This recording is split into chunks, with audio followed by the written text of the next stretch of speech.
Hi guys, it's in DIY home gardening. Just going to do a few roundup videos, so really quick. Had someone message me the other day asking how the peanuts got on, so basically this is for you.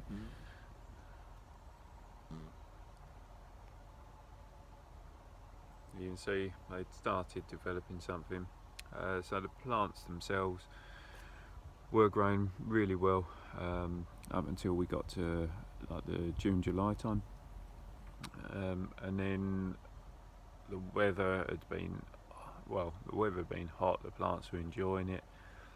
I was feeding them weekly, so they're quite happy. Then we got to August, and in the UK, well certainly where I am in the southeast in Essex, it just it was rain pretty much for the whole of August. Cold, windy, felt like autumn, well probably worse than autumn, and everything just stopped growing. I binned a couple of the peanuts because they were just keeling over and dying, and let me show you, this is rubbish, absolutely rubbish. It had, to be fair, it's tried forming two little fruits, but I've just pulled these up just now to show you. Like these, this is the compost.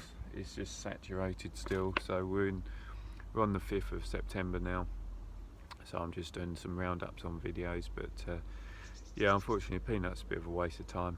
I think they need more consistency, more continuity. If I had a polytunnel or a glass house, no worries, easy to grow, but outside, leaving it to the elements, no, I don't think so. So that's one off the list for me, but it's worth a go. So that's my roundup, and yeah, hope you like the honesty. I'll see you guys soon. Bye.